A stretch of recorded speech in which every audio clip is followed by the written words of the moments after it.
రాజేష్ గారు నమస్తే సార్. నమస్తే. సార్ ఇదేమో ఎన్నికల సీజను. అందరూ కూడా గుళ్ళకెళ్ళి పూజ చేయించుకుంటున్నారు. ఏ పార్టీ నాయకులైనా మతాలకు సంబంధం లేక ప్రజల సెంటిమెంట్ మనది హిందూ దేశం కాబట్టి.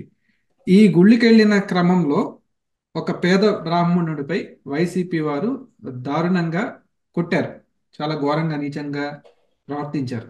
కాకినాడలో పెద్ద శివాలయంలోని ఒక అర్చకులు వారు. అసలు ఈ ఎలా చూడాలి సార్? అంటే ఏంటి, మా రాజ్యం మా ఇష్టం అనుకునే ఒక వింత వైఖరి నడుస్తోందా? టాప్ టు బాటం వైసీపీలో ఎలా చూడాలి దీన్ని? వాస్తవంగా కాకినాడలో జరిగిన సంఘటన రాష్ట్రాన్ని నిశ్చేష్లం చేసింది. ఆయన కాకినాడ ఎక్స్ కార్పొరేటర్ సిరిపల్లె చంద్రయ్య. ఇతను అభిషేకం చేయించుకోవడానికి వెళ్ళాడు.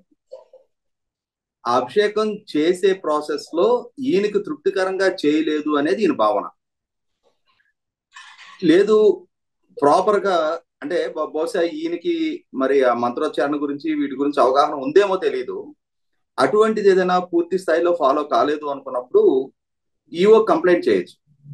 ఏదో తూతు మంత్రంగా అభిషేకాలు చేస్తున్నారు, పూర్తి సిస్టమేటిక్ గా చేయటం లేదు అని చెప్పని ఈయనకి ఏదైనా కంప్లైంట్ ఉంటే ఈవో కంప్లైంట్ చేయొచ్చు.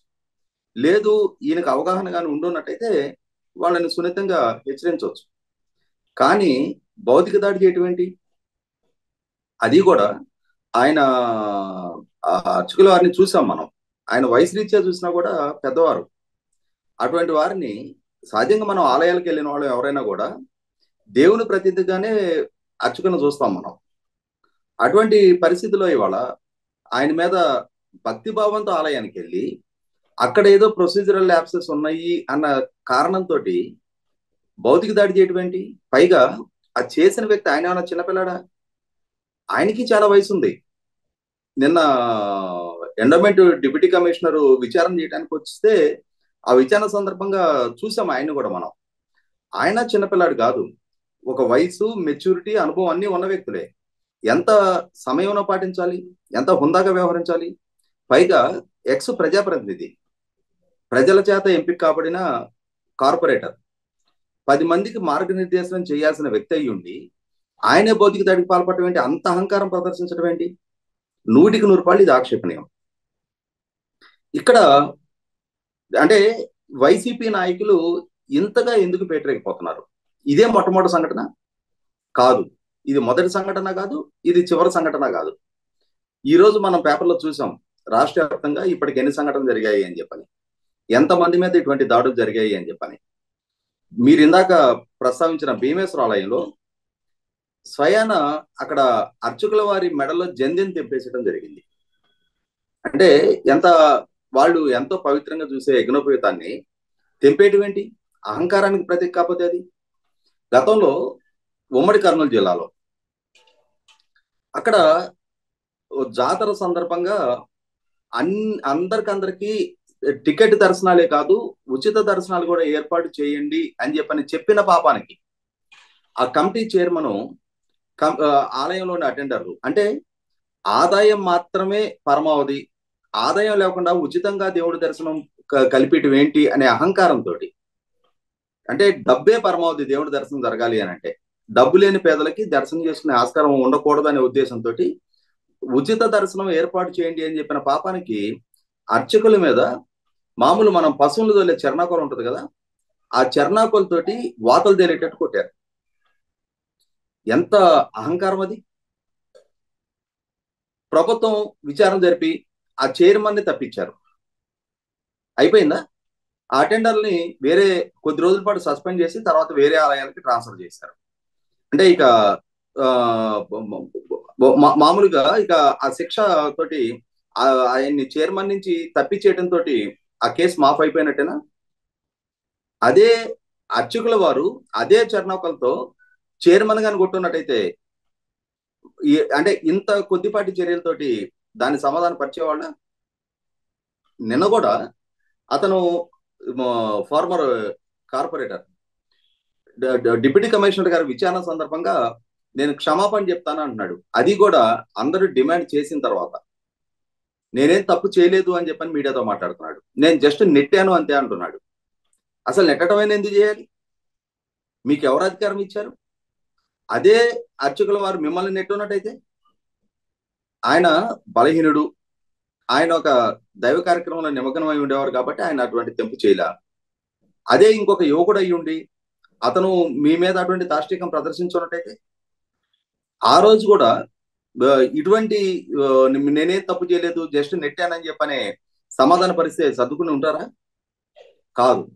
అధికార పార్టీ నాయకులు అన్ని చోట్ల ప్రదర్శిస్తున్న అహంకారాన్ని, మేము అధికారంలో ఉన్నాం, మా పార్టీ ప్రభుత్వం కొనసాగుతా ఉంది, మా నాయకుడు ఎట్లయితే వ్యవస్థను ధిక్కరిస్తూ ఉంటాడో మా నాయక శ్రేణి కూడా అదే వరడు కొనసాగించాలి అని చెప్పాలి.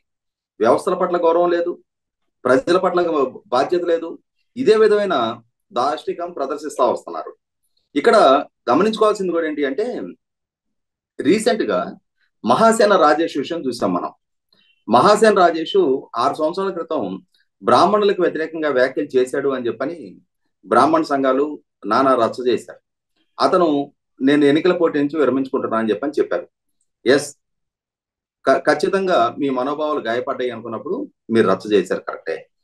మరి ఈ రోజు ఈ సంఘటన పట్ల ఎంత తీవ్రంగా స్పందించారు?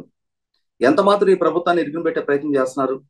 ఈ ప్రభుత్వంలో ఈ పార్టీ నాయకులు ఇప్పటికీ ఇటువంటి సంఘటనలకు ఎన్నిటికి పాల్పడ్డారు. ఎందుకని మీరు తెలుగుదేశం పార్టీ మీదో లేదు ఇంకొకరి మీదో చూపించేంతటి వాడి వేడి స్పందన జగన్మోహన్ రెడ్డి గారి పార్టీ దగ్గరికి వచ్చేప్పటికి, ఈ ప్రభుత్వం దగ్గరికి వచ్చేటప్పటికి స్పందన పొరబడుతుంది. ఇవాళ మల్లాది విష్ణువు గారు అలాగే కోన రఘుపతి గారు, బ్రాహ్మణుల నుంచి 2 శాసనసభ్యులు ఉన్నారు. మీరెంత మాత్రం స్పందించారు? పైగా మల్లాది విష్ణు గారు బ్రాహ్మణ కార్పొరేషన్ చైర్మన్ గా కూడా ఉన్నారు. మరి అంతటి కీలకమైన పదవిలో ఉండి బ్రాహ్మణులకు ప్రతినిధిగా చలామణి అవుతూ ఈ రోజు ఒకరు డిప్యూటీ స్పీకర్ హోదాలో, ఒకరు బ్రాహ్మణ కార్పొరేషన్ చైర్మన్ హోదాలో కొనసాగున్నారు. మరి ప్రభుత్వంలో మీరు అంతర్భాగం. మీరు ఎంత మాత్రం రెస్క్యూకి వచ్చారు? మీ నాయకుడైనా సరే ఇటువంటి చర్యలకు పాల్పడటం తప్పు అని చెప్పని ఎక్కడ ఖండించే ప్రయత్నం చేశారు? 100కి 100 పాళ్ళు అటువంటి సంఘటనే జరగనట్టుగా, ఎంత బాధ్యత రాహిత్యంగా, కనీసం ఇది మా దృష్టికే రాలేదన్నట్టుగా స్పందనే కొరవడింది. 100కి 100 పాళ్ళు అంటే తెలుగుదేశం పార్టీకి సంబంధించిన ఏదైనా ఒక చిన్న పొరపాటు జరిగింది అనగానే స్పందించే తీవ్రత ఈరోజు వైసీపీ దగ్గరకు వచ్చేటప్పటికి అటు ప్రభుత్వ పరంగానూ స్పందన కొరబడుతుంది, వైసీపీ నాయకుల వైపు నుంచి స్పందన కొరబడుతుంది.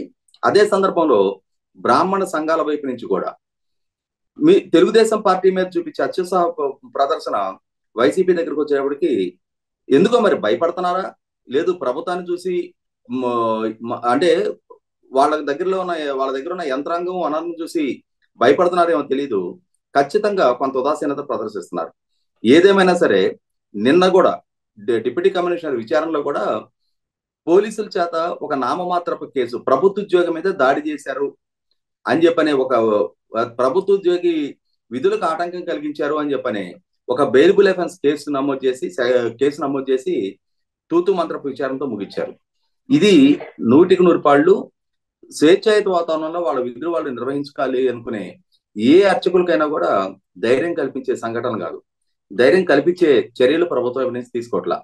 కఠినమైన శిక్షలకు గనక ఇటువంటి చర్యలకు పాల్పడడం వల్ల గురి చేస్తే అప్పుడు మరొకరు ఇటువంటి అహంకార ప్రదర్శన చేయకుండా జాగ్రత్త పడతారు. కఠినమైన శిక్షలు పడతాయి అన్న భయం కలిగితేనే ఇంకొకరు ఇటువంటి సాహసం చేయడానికి ముందుకు రారు. లేదు అనుకున్నప్పుడు ఏం పర్లేదు, చిన్న కేసులే కదా అని చెప్పని అన్ని చోట్ల ప్రదర్శిస్తున్న అహంకారాన్ని ఆలయాల్లో కూడా ప్రదర్శిస్తున్నారు. ఇక్కడ గమనించుకోవాల్సింది ఏంటి అంటే, రీసెంట్ గా జగన్మోహన్ రెడ్డి గారి మేనత్త విమలారెడ్డి గారు వారు స్వయంగా చెప్పడం జరిగింది, జగన్మోహన్ రెడ్డి బాండ్ క్రిస్టియన్, ఆయన భార్య పర్సనల్ ప్రేయర్ టైం పెట్టుకొని వాళ్ళు ప్రేయర్ చేసుకుంటారు, దాన్ని తప్పు పట్టాల్సిన అవసరం లేదు. ఆయన ఏ మతాన్ని ఆచరించాలి అన్నది, ఏ మతాన్ని ఫాలో కావాలనేది ఆయనకున్న స్వేచ్ఛ హక్కు, దాని కాదనం. కానీ అదే సందర్భంలో ఆయన మిగిలిన మతాలను కూడా గౌరవించి తీరాల్సిన అవసరం ఉంది. తిరుమల శ్రీవారి ఆలయ దర్శనానికి వచ్చిన రోజున ఆయన బీయింగ్ ఏ క్రిస్టియన్, నేను వెంకటేశ్వర స్వామి పట్ల భక్తి భావం కలిగి ఉంటున్నాను, నమ్మకం కలిగి ఉంటున్నాను అని చెప్పి డిక్లరేషన్ ఇవ్వాలి. ఏ రోజైనా జగన్మోహన్ రెడ్డి గారు ఈ రోజు దాకా డిక్లరేషన్ ఇచ్చారా?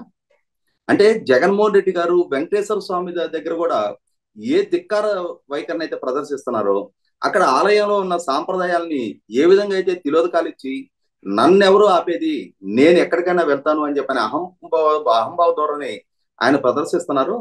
సేమ్ అదే వైఖరి వాళ్ళ రాష్ట్ర వ్యాప్తంగా ఉన్న ఆయన శ్రేణులు కూడా ఆలయాల్లో కూడా ఇటువంటి దౌర్జన్యకాండకి పాల్పడతా పూజారుల్ని అర్చకుల్ని కూడా దాడులకి దౌర్జన్యాలకు అతీతం కాదు అని చెప్పని వారి మీద కూడా అదే దౌర్జన్యకాండ ప్రదర్శిస్తున్నారు అనేది వాస్తవం. చూద్దాం సార్, బ్రాహ్మణ సంఘాలు అయితేనేమి, బీసీ సంఘాలు, దళిత సంఘాలు, ఇలా అన్ని సంఘాలు కూడా మౌనంగా ఉంటున్నాయి ఏం జరిగినా కూడా.